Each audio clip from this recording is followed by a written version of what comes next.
Est-ce que vous avez eu le temps de l'analyse après le match de Metz ou vous êtes directement projeté sur... Non, on a pris aussi le temps de revisionner la rencontre, de voir un peu... on est assez satisfait du contenu. En tout cas, par rapport au ressenti d'après-match, d'immédiatement après le match, j'ai pas non plus beaucoup de changements. Disons que la perception qu'on avait à l'issue de la rencontre, elle est pas loin de ce qu'on a pu revoir ensuite au cours des jours qui ont suivi. On a quand même une animation offensive qui est assez intéressante, du déchet, et après un petit peu de déchet, et ce déchet-là, il est très important parce que c'est à ce niveau-là qu'on est mis le plus souvent en danger. Donc on a des choses à rectifier, j'en avais parlé après la rencontre. La rigueur dont on doit faire preuve à partir du moment où on est en possession de balles. Il faut faire attention éventuellement aux pertes de balles, pouvoir anticiper, prévoir le pire pour pouvoir réagir au plus vite. Ce qui nous a mis en difficulté à Metz, souvent ça a été sur ce genre de situation. Vous avez plus ou moins trouvé quelque chose, vous semblez sur la bonne voie, justement en termes d'animation, il se passe des choses, Oui. il y a quand même la sensation d'être sur la bonne voie de l'extérieur. Oui, au niveau du contenu, c'est vrai qu'on a eu le sentiment de poser pas mal de soucis à cette équipe messine. On se trouve de mieux en mieux, les joueurs ont compris véritablement ce qu'on souhaitait mettre en place. Après, c'est un jeu quand même assez énergivore, pour nous, mais pour l'adversaire aussi.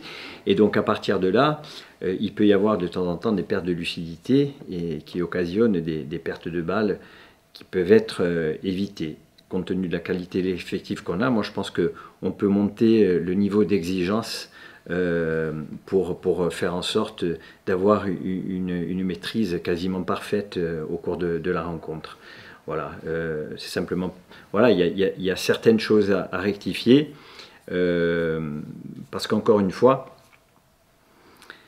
quand on affronte Lorient, on se dit qu'on risque de n'avoir que très peu de situations à se mettre sous la dent. Et donc, les adversaires, sur le peu de situations qu'ils ont à utiliser, donc ils mettent un maximum d'intensité, un maximum de... ils se donnent la possibilité de réussir les choses presque à 100%. Et donc, c'est en ça que la moindre erreur peut nous coûter très cher. Voilà. Et donc, il faut qu'on soit beaucoup plus vigilant par rapport à ça et faire en sorte, encore une fois, que nos situations offensives puissent se terminer de manière beaucoup plus intéressante. Je pense que sur le match face à Metz, notamment en première mi-temps, on a 4 grosses occasions de but. Face à une équipe comme Metz, c'est pas négligeable. Et donc, à partir de là, il faut qu'on soit récompensé des efforts qui sont faits sur le plan offensif pour permettre à l'équipe d'agir plus sereinement.